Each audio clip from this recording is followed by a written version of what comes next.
Imagine somebody is thinking about starting to manage their social media presence more. What are you going to tell them to do? Where do you start in thinking about how to wrestle it for a brand like Freedom? You kind of have to test things out, see what sticks, see what doesn't. It's not going to be like a solid path to success. Attitude is everything. Like if you have the attitude that is, I think I can do that, that is the key to success. It's successful if you're able to provide value to people, and people will in turn engage with your content and want to keep coming back to see what you're going to do next. Okay, here we go.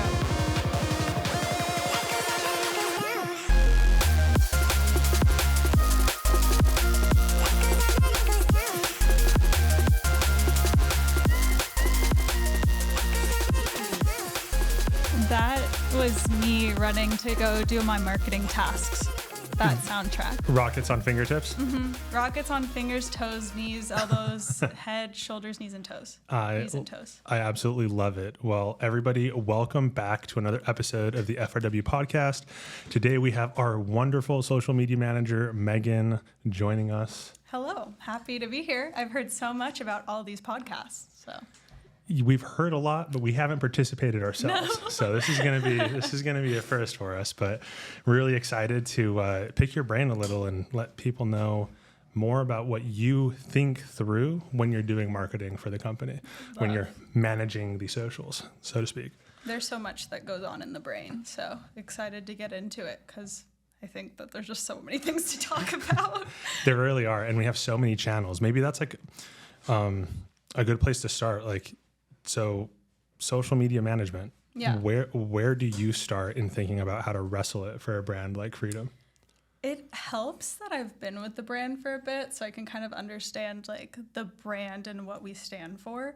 But coming out of just being in the scope of Freedom, looking at a brand, I would say looking at their brand guide, what they value, what is important to the brand themselves, how to market their products, and create this nice little ecosystem that feeds and nourishes both aspects to create a little circle of marketing. Yeah, I mean, we can obviously see from the inside what that circle of marketing looks like for us, and hopefully for the people watching, they can get some ideas from you and implement it for brands that maybe they're managing or brands that they want to start. Take some of the tried and true tips. So with that being said, imagine somebody is thinking about starting to manage their social media presence more. What are you going to tell them to do? Someone who's just beginning to manage their social media, I would say taking a look at what they wanted to post, kind of do an internal audit on what content that they would excel in, what content would people find valuable, and just kind of create this nice plan of a mix of everything that would make sense. For each person, it's going to be different. So it's not going to be a solid path to success. You kind of have to test things out, see what sticks, see what doesn't, and just do more of what sticks, but not all of what sticks, because you don't want to overwhelm people with the same thing over and over again. So creating a nice mix of things, but also giving the people what they want. Yeah, I think you do a really good job of that with the team. We're always testing different things out, but you did mention the audit, and earlier you mentioned a brand guide. Yeah. How do those fit together? How do you make those? Well, looking into your company and what it stands for, I think is the biggest part. Obviously, there's within a brand guide, there's colors and there's fonts and stuff. So you kind of want to stay cohesive within the brand guide, and all the content you put out, the stories maybe would use the same kind of font. You want people to be familiar and know what to expect, but always keep it fresh. So the same structure, but then just branching off into different fun ways. As far as an internal audit, looking at just what the brand values and what the consumer and the customer or the follower would think is valuable as well. And I think mainly the big thing on social media, it's successful if you're able to provide value to people, and people will in turn engage with your content and want to keep coming back to see what you're going to do next. Yeah, and I've seen how many tests you guys do across all of the channels, and it really is impressive. And there's quite a few pieces of content being posted every single day. Maybe just give a high level of the activities that go on in a single day across the socials, oh, and goodness. just almost a peek under the hood. Yeah. So every day, usually we like to stay ahead of the game. So we use our handy dandy app called Plannable. And so we use that to kind of structure out our social media strategy for the upcoming week. I try to go out as far as I can because life's crazy. The office is crazy. You never know like when things are going to get Hey, thrown Megan, we have out. another collection dropping. You've Yeah. got 3 days. There's a lot of that here, but it keeps everything like fresh, and we're great problem solvers here. I will say that. We know how to move some things around, make things happen. But I think that using that, planning out as far as you can with knowing that things can always change. Like you have to be adaptable. I think flexibility is the biggest important thing because a trend might pop up that you would want to like throw in really fast because you need to kind of be on the trends to stay active and like current with what's happening in social media and just the whole social scope of social media. So that's number one. I think planning ahead is great. Number two, I work with Macy. Macy runs our social media, like the Instagram portion of it. So she handles all that bad boy. She posts on it. She like is interacting with the comments. With Shout you out, guys. Macy. Yeah, Keep it shout up. out, Macy. You guys probably know her from the website, but she is also the one you're chatting with on Instagram. So I coordinate with Macy on getting like the feed looking good. So on top of like reels being posted, we also plan out what the grid looks like and the feed posts. And like managing any collab requests that come in and seeing if we can fit it into the feed and coordinating with those influencers and those content creators to make sure that not only are we including the community in our Instagram, but also like keeping it visually nice because I like to look at it like it's like a magazine. You want to come to the page, you want to know what's up, you want to see the vibes. Yeah, it is a vibe. I mean, it's something you feel when it's like, we're doing something right, you feel it. Obviously, there's the feedback from the metrics, like, you know, the engagement, the impressions, likes, those types of things. But there is something that is intangible as well. How did you develop that for yourself? Oh, that's a whole other scope of things. So for those of you who don't know, I've been in the influencer content creation grind for like 8 years, 9 years now. It's been a while. But I just kind of learned. I don't know. I think that it's just the best way to learn how to do things is try new things. And then if it doesn't work out, you learn for the next time and just keep adapting it. There's like feedback loops that you get through the social media analytics and just like what will does well, what does well. And just you can take that knowledge and apply it for the future. So I think that's honestly why I've gotten really good at seeing not only the small pieces of the content, keeping it fun, keeping it fresh, like doing something different, never doing the same thing you did before, but doing it slightly different. Like if something does well, take that and make it even better. And I think applying that mindset to everything just levels up the content and people want to keep coming back. For the people that might struggle with getting that consistency or that feedback loop in motion, what would you recommend to, you know, posting every day or getting the content needed to do it? Like, yeah, how should someone think about it if they're struggling? If you're struggling at home thinking about how much you should post, Megan's about to help. Yeah, no, I don't think there's like any number of like magic number that you need to hit to make sure like your algorithm's good because the algorithm's always changing. You can never count on the algorithm. You just kind of, people like to blame stuff on the algorithm, but it's like ultimately it's just the social media ebbs and flows and that's just what it is. And all you can do is put out good content and hope for the best. But with my personal content as well as the Freedom Ravewear content, I used to post once every day. And for the Freedom, I know that we kind of scaled down to we used to have 3 posts a day. And I think now we're sitting at like 1, 2, maybe 3 with a collab post. But it's always keeping like the content fresh. I'd say quantity is not necessarily over quality, but like still try to like post on the story every day. So if you're not able to with the content that you're creating, get a post every single day that's quality content, then maybe play with different avenues of your social platform. So like the stories or like polls or just different things that you can engage with your community in. Yeah, well, doing it on one account is challenging enough. How many accounts are you currently managing? Oh, our big one's Instagram, so that's why I reference it a lot. But we also have TikTok, Pinterest, YouTube. Am I missing one? I don't know. I feel like there's so many that just exist.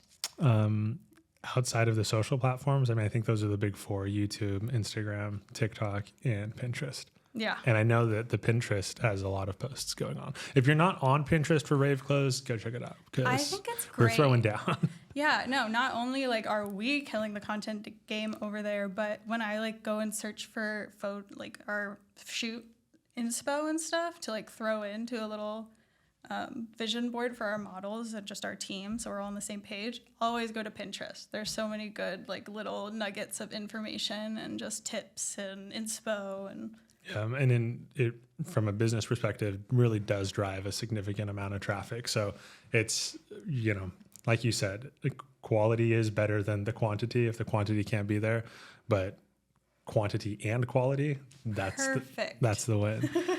Yeah, and Caitlin's doing a great job. I think we gave her the task of running Pinterest. Caitlin was an intern on our team back in November. She got hired on, and now she's a digital marketing assistant. Is that the official title? That is the title. So she's been killing the Pinterest game.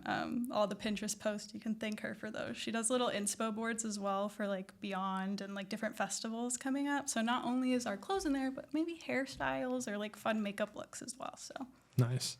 Yeah. Now I know we also have posts going out on YouTube. Yes. Noah's crushing that. Crushing it. Noah's behind the camera right now. Hi, Noah. Love that. No, Noah's killing it. I think he really has like I say this to him all the time. My brain is just this mess of just ideas and thoughts, and Noah does an exceptional job at like gathering those thoughts and like making it a thing that makes sense and like actually translates. It's very helpful, right? I felt the same thing when I was first training Megan, who came on.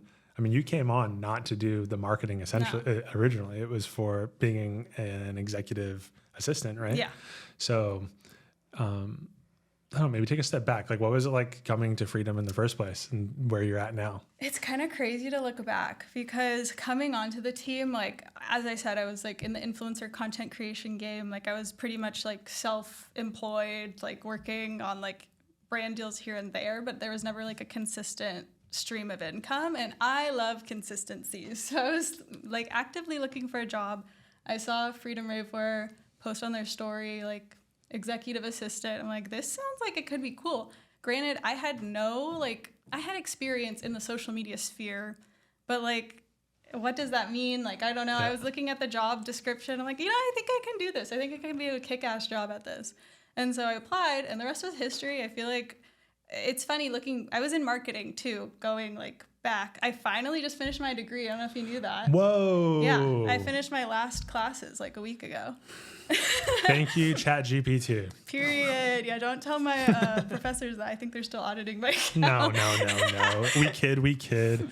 Megan's crushing it. It's fine. Yeah, but I got Congrats. Finally. Yeah, thank you. But like looking back at it, like not knowing anything in marketing and like to where I am today, I think that like real hands-on life experience has really just like leveled me up to where I could do a collection drop in my sleep. Like I know like the marketing activities are like a back of my hand.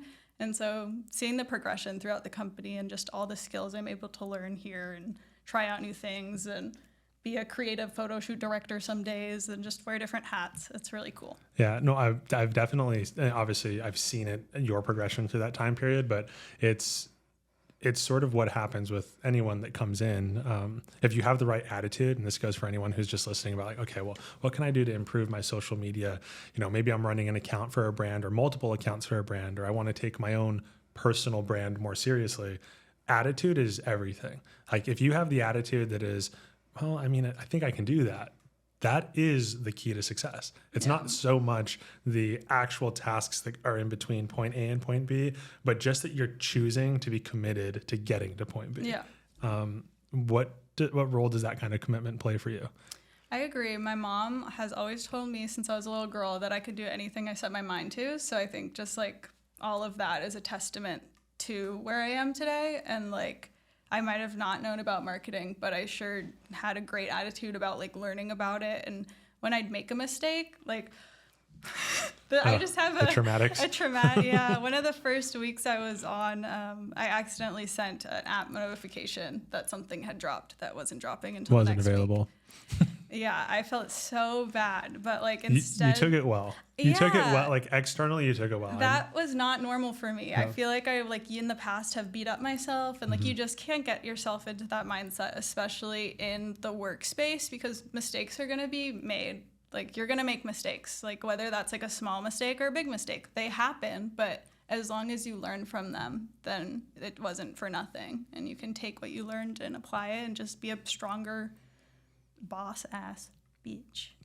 Beep beep. We got the little beeper. Yeah, sorry. I have a potty mouth. No, that's fine. We're gonna turn up the explicit ratings on this. Just start dropping a bunch of them. No, I really do appreciate that from what you bring in, and it also translates. And back to what we were saying with Noah on the YouTube, is that he can decode you. I felt you were one of the first people to like really understand how to decode the storm that was up here and translating that. So it's also okay. Obviously speaking. By the way, I'm Mike, one of the co-founders of Freedom Rave. Just assuming. So starting anything challenging, whether it's a business, taking your personal brand more seriously, going to college, improving your personal relationships, none of it is, it's most likely not going to go as planned. There needs to be a level of adaptability. And I'm a really big believer in intelligence being mapped to your adaptability. You can think of yourself as being more highly intelligent, the more you can thrive in different circumstances. And if you have that as the baseline, which is I'm going to crush today regardless of what's thrown at me, you're going to be more successful. So I hope that anyone who's really considering taking that first step, or who's already taken the first step and wants to level up, keep pushing, because 10 years later, we are where Freedom's at today, but 8 years later and you're where you're at today, managing I don't know, what is that? 20 posts a day that are going across different channels, and the photo shoots, the products. It's a slay plus. Yeah. So with that being said, is there any other like final tidbits for people who are thinking about leveling up their marketing? I think just like the main overall key concepts, I think that I keep hearing as we're talking, is just being adaptable is the biggest thing to survive anything. You guys adapted through COVID. Darkness. I know. Put some dark music over me real quick. But now we're in this fun podcast studio. Yes. So I think adaptability with anything is very important. Having a plan, but again, not being afraid to stray from it. And just like always take inspo from other places. Don't copy people, but like take an inspo. Like do see, like I liked what they did. I'm going to take it and make it my own and like make it better. Yeah. And then that's a key to success, I feel like. 100%. Being creative is that space now we'll do another episode fully on AI for sure. But God. Being highly creative is that safe space.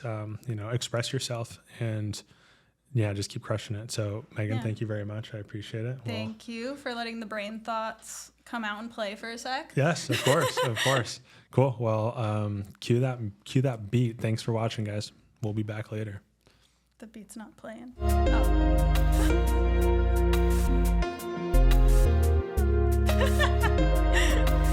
funny.